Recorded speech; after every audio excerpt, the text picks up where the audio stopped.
Hi everybody, Mark Michaels here. We are here today at the SDP Buffalo Ranch booth here at the 2023 NCHA Foresight Futurity, and we are joined today by the lovely Miss Sally Bonello and Vince Bonello. Welcome, guys.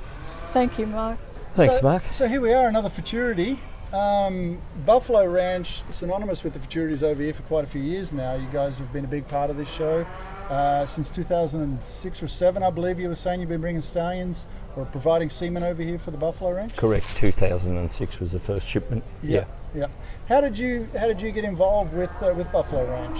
Well, we had Diablo, smart little Diablo, and we had a bunch of his daughters, and we'd started breeding them out. I had used some of the early frozen semen that was sent out to Australia, and we were just looking for those American sires that we could get a hold of, and at the time TR Dual Ray was sort of making headlines, and I contacted Shane and all the plumbers at the time. David owned the operation, and wanted to talk to him about trying to get some TR Dual Ray semen, and one thing led to another, and we went backwards and forwards, and Shane eventually said, look, we really want to do business, we want to talk to you, but maybe you better come out, and if you're serious, come out and talk to us, we don't know who you are, and so on.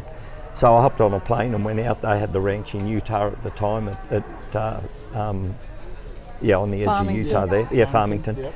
And I think actually I went to Fort Worth, met them there at the new place, and then we flew up to Utah where all the horses were, and saw the rest of the outfit there, and through a bit of haggling and talking and what have you, they decided they were happy to go ahead with it. Yep. And they originally wanted to do things the way they thought they needed to do them. Yep. And their idea, which I think was common back in the day amongst the few stallions that were available in Australia, was that you would buy a bunch of semen, pay for it, and then you do with it whatever you want, Right. And I said, well, that's really not going to work for me. I can't afford those sort of breed fees and so on.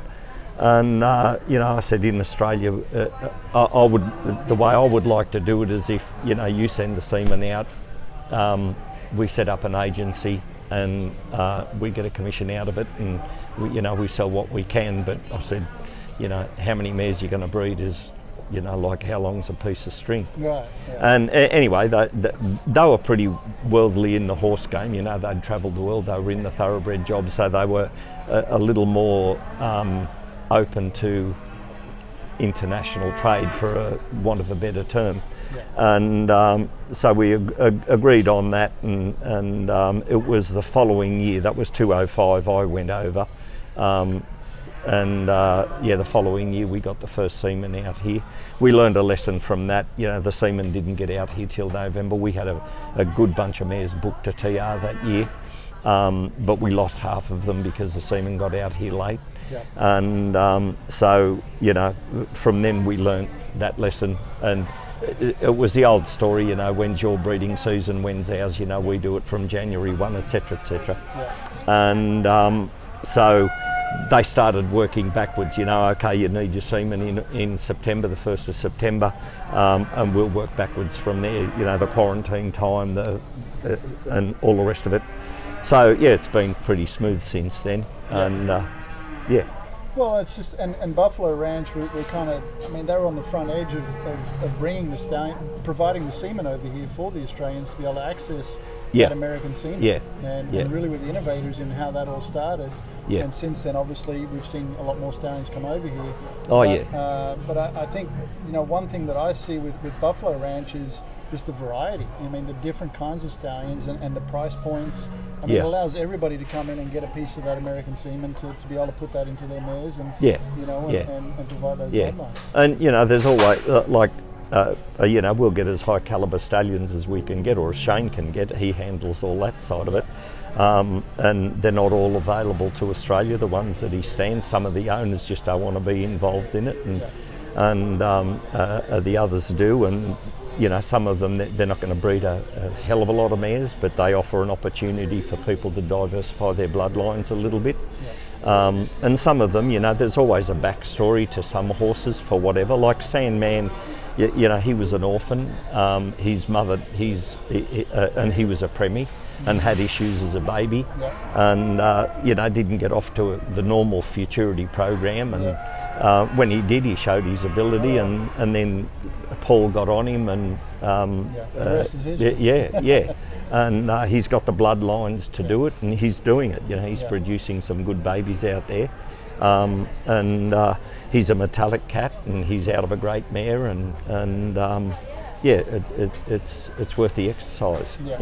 And there's a lot of horses like that, like Bonafide. He was with a non-pro. He had him. He won 75 grand on him in non-pro classes, and Shane took a punt on him when he became available, and thought he's bred as, and they've won a bit more money on him and added to his they've given him open money winnings, and so he's on his way. He's got his first crop coming over there, and his first crop due here in the spring, and we'll see what he can do. But all those horses that are bred like that, they will breed something. It's just a matter of the quality of mares they're bred to, and the programs they're put into.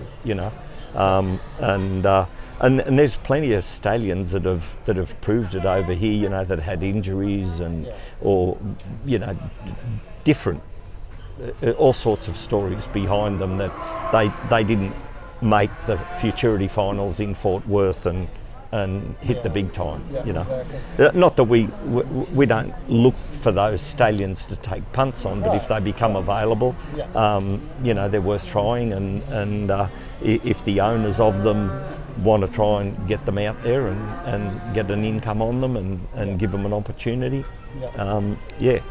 Well, and that's been the thing, is that you're providing that avenue for those those bloodlines to be over here and be available. Yes. Sally, you're a big part of this this whole booth here, the decorations. It's unbelievable here. Well, I say to Shane, I'm all about the gift wrapping. That's about it. What's your favourite thing about coming here every year and setting up the booth? And I know it's every time I come by here, there's people stopping by talking to you. Yeah. Oh, well, it is good, and it's just it's just a reunion for most of us. But having been in the industry since I was a teenager, it's a big part of our life. But we actually live here locally now, so it's made it easier for us to actually be here and be available for people to talk to us. Yeah. And that's, I'm sure you get to meet lots of different people coming here asking about the stallions. Oh, definitely. And there's people who we deal with through the year, booking their mares in, but they then come and introduce themselves face to face here, and then you have a better connection with them, and we follow up. We encourage them to let us know what the resulting foal is, and we keep a track of keeping track and staying in touch, and that customer service side of things, and following Vince, what are some of the changes you've seen over the years from when you first started to what you're seeing now with the different stallions being offered here and the procedure? And look, I think the not just Buffalo Ranch, but the frozen semen has shot it to a different level. I think the quality of horses you're seeing go through now, back in the day when we were importing stallions, you'd be importing Sons of Docalina and Sons of Little Peppy or Freckles Playboy and those horses of the day. And then you're putting on the market their grandsons and granddaughters and so on, and they weren't all Spinifexes. Spinifex was the exception, and he could have stood on his own in the States, without a doubt. But so bringing in the high drive cats and the metallic cats, and not that he's ours, but I'm trying to generalise, and the TR dual raise, it just gave people immediate access to that great horse, rather than having to find a good, wait till somebody brought a good son out, Exactly. And we like to have a a stockpile of semen or an inventory that is there for people when they need it. It's like some of the operations, you basically book your mare and they send out enough doses for the bookings, and they run late into the season and they run out of semen because they haven't got enough to cover rebreeds, and so we try and avoid that. We send 2 doses of semen out. They might be a 4-straw dose, they might be an 8-straw dose, but you get 2 doses. And if you don't get a pregnancy with the first, you've got a backup that you don't have to pay extra shipment for. Just try and make it simple, stupid. Everything is local here, like the transactions from the breeding fees to everything is Australian dollars. It's all handled over here. What has it been like for you now that the camp draft is obviously crossing over a lot more, using a lot more cutting bloodlines? How has that impacted, your business here? We are breeding. I mean, we just had a fella walk past here a minute ago, ask whether he'd breed, one of the stallions had breed a camp horse, and we are finding more and more camp drafters using the stallions for sure.